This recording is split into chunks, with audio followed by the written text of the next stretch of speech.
अस्सलाम वालेकुम नाज़रीन, अवामी के नए ब्लॉग के साथ मैं हूं खालिद भट्टी।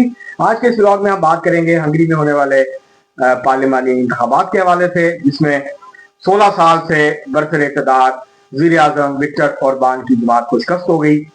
उनको इबरतनाक शिकस्त का सामना करना पड़ा है और अपोजिशन जमात जो है उसको कामयाबी हासिल हो गई है। 199 नशिस्तों के ऊपर इलेक्शन हुआ हंगरी की पार्लियामेंट की, उसमें से 138 नशिस्तें अपोजिशन जमात और उनके रहनुमा पीटर को हासिल हो गई हैं, जबकि विक्टर ओरबान की जमात को 55 नशिस्तें मिली। एक और जमात जो है उसको 6 नशिस्तें मिली। तो इस तरह 2/3 अक्सरियत हासिल हो गई अपोजिशन को और इबरतनाक शिकस्त का सामना करना पड़ा है विक्टर ओरबान को, जिन्होंने अपनी एक हंगरी को अपनी एक सल्तनत बनाने की कोशिश की। उन्होंने अदलिया में बड़े पैमाने पर अपनी मर्जी से तब्दीलियाँ की, उन्होंने लेबर लॉस तब्दील किए, उन्होंने खवातीन के हकूक़ के हवाले से कवानीन बनाए, उन्होंने आज़ाद मीडिया जो है उसको उन्होंने मतलब के उनको उसको उन्होंने दबाया और इस तरह जमहूरियत और जमहूरी हकूक़ और सियासी हकूक़ जो थे उसके ऊपर भी हमले किए। तो अब उनके 16 साल इक़्तिदार का खात्मा हो गया।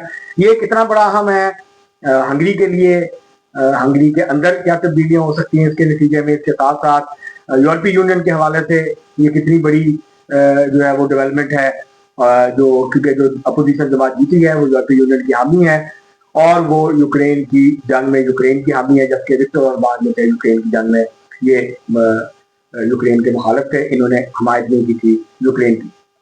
इसी तरह से विक्टर ओरबान जो हारे हैं, ये जो जंग हुई अभी ईरान में, ये अमेरिका और इसराइल के साथ थे। इससे पहले फलस्तीन के ऊपर जो मसला हुआ, जिस तरह की वहशियाना बमबारी की और जंग मुसल्लत की इसराइल ने, उसमें भी ये इसराइल के हामी थे और ये तो अब ये हार गए हैं और 16 साल के बाद एक तब्दीली जो है, सियासी तब्दीली जो है वो बर्पा हो गई है हंगरी में। ये सारी सूरत का जायजा लेंगे और ये देखने की कोशिश करेंगे कि सदर ट्रंप को कितना बड़ा झटका लगा है और जो ओवरऑल राइट विंग पॉपुलिस्ट हैं यूरोप के अंदर उनको ये कितना बड़ा झटका है विक्टर ओरबान की जो शिकस्त है। ये सारी सूरत के ऊपर आज के इस ब्लॉग में हम बात करेंगे। इससे पहले कि हम आगे बढ़ें, आपको तफसीलात फराहम करें, आपसे गुजारिश है कि अगर आपने हमारा चैनल अवामी ब्लॉगर अभी तक सब्सक्राइब नहीं किया उसको सब्सक्राइब कर लें, बेल आइकन जरूर दबा दें। चलिए जरूर निकालिए, अब बढ़ते हैं अपने आज के मामले की तरफ। हंगरी ईस्टर्न यूरोप का एक अहम मुल्क है, बड़ा मुल्क है और ये जो है पहली आलमी जंग से पहले ये ऑस्ट्रियो हंगेरियन एम्पायर जो है उसका हिस्सा था। बुडापेस्ट इसका दारुल हुकूमत है और हंगरी जो है ये जो ईस्टर्न यूरोप के चंद बड़े मुल्क हैं उनमें से एक है और इसकी अपनी एक खास अहमियत है जुग्राफी एतबार से भी और सियासी एतबार से भी। तो यहाँ 16 साल से एक राइट विंग क्रिश्चियन नेशनलिस्ट जो लीडर थे, एक्सट्रीम राइट विंग एजेंडे पे, सोशल पॉलिटिकल एजेंडे पे वो इक़्तिदार में थे और उन्होंने अपनी मर्जी से बहुत कुछ किया, आइन तब्दील किया, जमहूरी हकूक़ पे हमले किए, आज़ाद मीडिया को दबाया, अदलिया में तब्दीलियाँ की, अदलिया के इख्तियारात को छीना। मकसद ये था कि वो अब एक ऐसा सियासी निज़ाम तश्कील दें जो देर तक कायम रहे और एक आमराना तर्ज़ हुक्मरानी की तरफ हंगरी को लेके गए विक्टर ओरबान। और अब जब 12 अप्रैल को इंतखाबात हुए तो इस बात के इम्कानात तो थे कि अपोजिशन और हुक्मरान जमात में बहुत सख्त मुकाबला होगा, लेकिन जितनी बड़ी शिकस्त हुई है ये जरूर हैरान कुन है। और तकरीबन 135 नशिस्तें थी पहले विक्टर ओरबान की पार्टी में, अब वो 55 नशिस्तों पे आ गई। जो जमात जीती है ये क्योंकि नई फॉर्मेशन बनी थी, तो ये पहले नहीं थी, तो ये अब एक अलाइंस क्या है इसको मिलके मुख्तलिफ लोगों ने बनाई थी, सेंटर राइट पार्टी, और वो 138 नशिस्तों पे कामयाब हो गई है। 80% के करीब टर्न आउट रहा, जो कि अच्छा टर्न आउट है। अब अगर देखें हम तो जहां तक यूरोपीय यूनियन का ताल्लुक है, तो ये जो फ्रांस और जर्मनी और दीगर रहनुमा है यूरोपीय यूनियन के, उनको जरूर सूख का सांस लेने का मौका मिलेगा, क्योंकि विक्टर ओरबान उनके लिए एक मसला बने हुए थे और वो अपनी खारजा पॉलिसी को यूरोपीय यूनियन से हट के आज़ादाना चलाने की कोशिश कर रहे थे और उनका झुकाव सदर ट्रंप की तरफ था, नेतन्याहू की तरफ था। वो थोड़ा इतने प्रो रशिया तो नहीं थे, लेकिन वो यूक्रेन के हाथ में नहीं थे, यूक्रेन के खिलाफ थे। तो ये एक यकीनन एक बड़ी अहम डेवलपमेंट है यूरोपीय यूनियन के लिए और ये जो राइट विंग पॉपुलिस्ट हैं यूरोप में उनके लिए भी एक धचका है, क्योंकि ये सबसे ज्यादा देर से बरसर इख्तियार थे और एक पॉपुलिस्ट राइट विंग एजेंडे पे काम कर रहे थे, न्यू लिबरल थे और इसके साथ साथ ये आमराना तर्ज जो है वो हुक्मरानी का रुझान भी रखते थे। तो ये अब मीडिया, अब लोगों की तवक्को होगी कि जो नई हुकूमत आई है वो मीडिया पे पाबंदियां हटाए, आइन में दोबारा तब्दीली करे, 2/3 मेजोरिटी है, कोई बहाना नहीं होगा कि आइन में तब्दील नहीं कर सकते।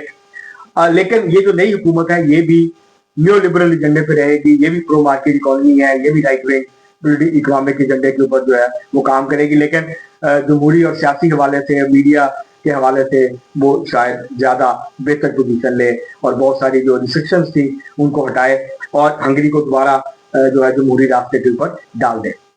विक्टर ऑर्बान इस बात की अलामत थे कि आप किस तरह जमहूरी तौर पे मुंतखब होते हैं, इलेक्शंस के जरिए मुंतखब होते हैं। आपकी एक सियासी जमात है जो इलेक्शन लड़ती है, लोगों से वोट लेती है, लेकिन इंतखाबात के बाद फिर आप किस तरह मुल्क में एक आमराना तर्ज हुक्मरानी को परवान चढ़ाते हैं, उसको मजबूत करते हैं। तो ये विक्टर ऑर्बान ने किया।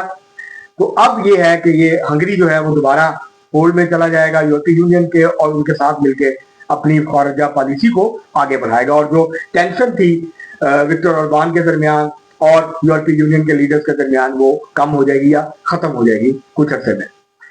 इसी तरह विक्टर ऑर्बान सदर ट्रंप के हामी थे, जो नए लीडर हैं ये नहीं है, ये इतने हामी नहीं है। लेकिन जाहिर है ये अमेरिका के खिलाफ भी नहीं है, लेकिन ये उस तरह से सदर ट्रंप के जाती तौर पे मोतरफ नहीं है या उनको ये उस तरह से पसंद नहीं करते जैसे कि विक्टर ऑर्बान करते थे। और वो क्योंकि राइट विंग पॉपुलर थे, ये नहीं है, राइट विंग जरूर है लेकिन राइट विंग पॉपुलर नहीं है।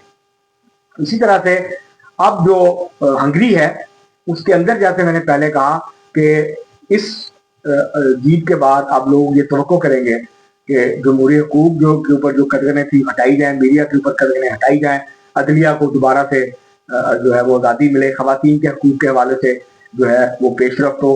तो ये वो इशूज हैं जो लोगों की तवक्को होगी। उसके साथ साथ जो मौसी सूरत हाल है हंगरी की, वो भी एक वजह है विक्टर ऑर्बान की शिकस्त की। और नई हुकूमत के लिए चैलेंज होगा कि वो किस तरह से जो हंगरी की मीशत है उसको स्टैग्नेशन से निकालते हैं। विक्टर ऑर्बान के पहले जो साल थे, पहले एक दो इक़्तिदार थे, उसमें जो टर्म्स थी उसमें हंगरी की जो मीशत थी वो बेहतर परफॉर्म कर रही थी, उसका उनको फायदा हुआ। लेकिन कुछ अर्से से हंगरी की जो मीशत थी वो बहुत अच्छा परफॉर्म नहीं कर रही थी और उसकी वजह से बेरोजगारी बढ़ रही थी, बाकी मामला लोगों की जो म्यार जिंदगी है वो गिर रहा था, लोगों की मौसमी मुश्किलात में इजाफा हो रहा था। इस वजह से फिर ये विक्टर ऑर्बान की मुखालफत जो है वो बढ़ी। तो अब ये जो इलेक्शंस हैं ये राइट विंग पॉपुलर्स जो हैं यूरोप के, जो एंटी इमिग्रेंट्स हैं, और ये विक्टर ऑर्बान एक बहुत बड़े एंटी इमिग्रेंट थे और ये इस्लामोफोबिक भी थे और बेसिकली ये क्रिश्चियन नेशनलिस्ट थे। तो ये एक बड़ी शिकस्त है। और अब फ्रांस के अंदर जो इंतखाबात होंगे आने वाले, बरतानिया में होंगे और जर्मनी में होंगे, कुछ और मुल्कों में होंगे, तो वहाँ जो राइट विंग फार राइट की पार्टियां, राइट विंग पॉपुलिस्ट हैं, एंटी इमिग्रेंट हैं, अब उनकी वो क्या परफॉर्मेंस दिखाते हैं और उनके ऊपर क्या असरात मुरतब हो सकते हैं आने वाले दिनों में देखना पड़ेगा। अब तक के लिए इतना ही, बहुत शुक्रिया।